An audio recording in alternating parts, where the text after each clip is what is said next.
Now that he says he will indeed step down once a successor is confirmed, who should that successor be? Well, it's before we even get there. Classic Marty Gruenberg. Yeah, I'm going to step down, but not until. Marty Gruenberg should leave the building now. He should have resigned weeks ago, perhaps years ago, based on the hundreds of pages of report that showed this toxic work environment with sexual harassment and all kinds of awful things with the employees. And yet here he goes again. Hey, I'm going to resign. I'm prepared to do that, but not until we have a successor. Well, guess what? Kailey, we've got 6 months left, roughly 6 or 7 months left. Marty Gruenberg needs to go yesterday. So he should resign and get out of there. I'm sure there are other capable people, by the way, that are there that can pick up the pieces and continue to run the FDIC in a much better fashion than Mr. Gruenberg did. We spoke last week, Congressman, with Senator Joni Ernst of Iowa, who's up with legislation, along with her colleague from New York, Kirsten Gillibrand, to essentially take away taxpayer-funded pensions from sex criminals, people who are found guilty of sexual harassment or so forth. Do you think that Mr. Gruenberg should lose his pension as well as his job? Well, I'm not going to go there because you do have a court of law. You do have people that are allowed to confront their accusers. The report is pretty damning, though. I will say, Joe, and I think before I'm going to take that step, you referred to sexual harassment. No, I think that bill applies to if you have been criminally charged and convicted. That's a different animal. But at this point, that hasn't happened. He needs to resign, Joe. He needed to go long ago, and he should be stepping out now. Well, Congressman, I guess we'll see what the future of that bill is in the Senate. Meantime, there are a few bills that have our attention in the House this week that will be coming up for a vote related to crypto, one of them being your bill that focuses on CBDCs, central bank digital currencies, another, the Fit for the 21st Century Act, which is the market structure bill delineating what is the regulatory authority that the CFTC should have versus the SEC. Congressman, I know this is legislation you've been pushing, but it is also your job to count the votes. Are both of these bills going to pass on the House floor? Yes, they are. And you have confidence that the Senate will pass them in return? Well, I'm going to leave that to the Senate. We have some champions over there who understand that we are in the digital age, that it's time to bring our financial system into the 21st century. What the FIT bill, as it's referred to, the market structure bill, does is essentially start to lay out those ground rules, the playing field, so that people who innovate in the digital space, people who are creating the next great internet, are able to do that here in this country. Up till now, there has been no clarity, and frankly, I wasn't in favor of it to begin with till they added my Securities Clarity Act, which literally allows a centralized program to decentralize over time and then be treated differently. So it's really important that we have this in place in order to keep these innovators and entrepreneurs right here in this country. Well, it's interesting, Congressman, because we keep hearing the store is closed. Now that we've gotten through the most recent bout of legislation dealing with Ukraine funding, Israel and so forth, we, I guess, could see some messaging bills go through, maybe an extension of the Farm Bill. But I wonder if you're working on something bigger in your head, the idea that we're going to see a vote on stablecoin. Could we see a combined bill like what was being discussed with the FAA, for instance, where stablecoin, safe banking, executive clawbacks are all put into one vehicle to garner more support throughout the body? That might be something towards the end of the year, Joe.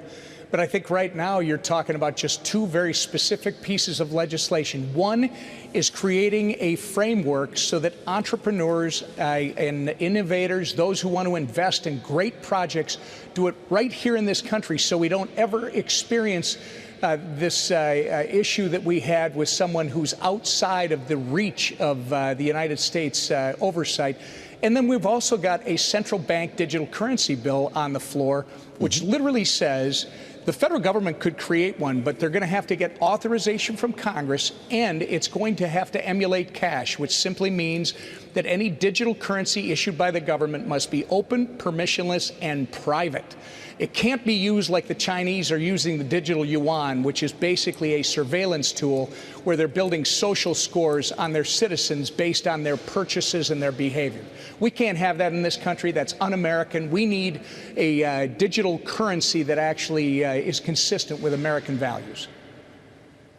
Although, Congressman, we have heard repeatedly from the Fed Chair Jay Powell, who has reiterated time and again that they are nowhere close to actually launching or thinking about launching a central bank digital currency in the U.S. Something, though, that is much closer, of course, is the upcoming election. And former President Trump, the presumptive Republican nominee, was actually in your home state of Minnesota this past weekend, and he suggested he might be able to win there. Just take a listen, if you will. Hello, Minnesota. This is a great state. We're going to win this state. 1952. Can you imagine? I thought we won it in 2016. I know we won it in 2020. So, Congressman, he didn't win in Minnesota in 2020. He lost by 7 points to Joe Biden, but it's your state. Could it actually be red this time around, and why? Oh, absolutely. I mean, President Trump is leading across the country. I'm afraid that his political adversaries, well, I'm not afraid. I know that they have overreached on this. The persecution of Donald Trump. You've got regular Americans who are not partisan watching this, and it's not a matter of whether they like someone or dislike someone.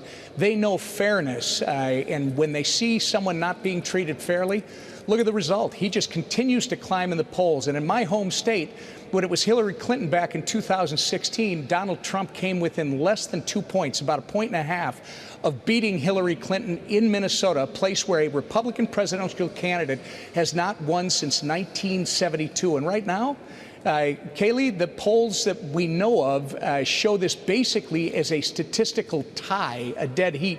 And since the polls I've looked at typically oversample Democrats, it's very possible that he is leading right now in Minnesota. But we have a long way to go, and there's a lot of work yet to do. Well, he paid a visit to your state, Congressman. When are you going to make tracks to New York to visit the former president at the courthouse? Oh, listen, I support what's going on in terms of people who are supportive of the president, like I am, but it's just a matter of logistics. That's all it is. Time. I'm with you guys tonight because I'm in Washington, D.C.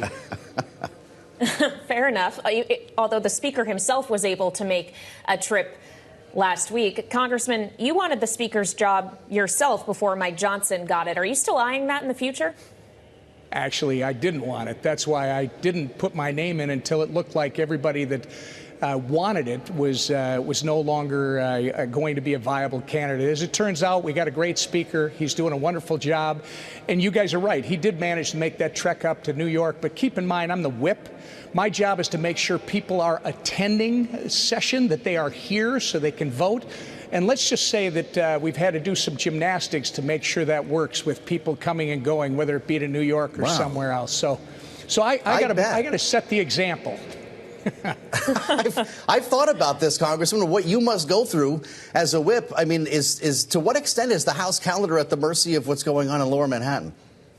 Oh, no, that's not the issue. Our calendar is working. But when you're voting and you're giving people times, you can't count on the trains running on time. You can't count on the flights running on time. You don't know what the traffic's going to be like. And this isn't just about Manhattan. This is about all over the country. I have members who come from the West Coast that they try to leave on the day of votes. And guess what? Mechanical problems, whatever the issue might be, and you have to deal with it. Our colleagues on the other side of the aisle have the exact same problem we do.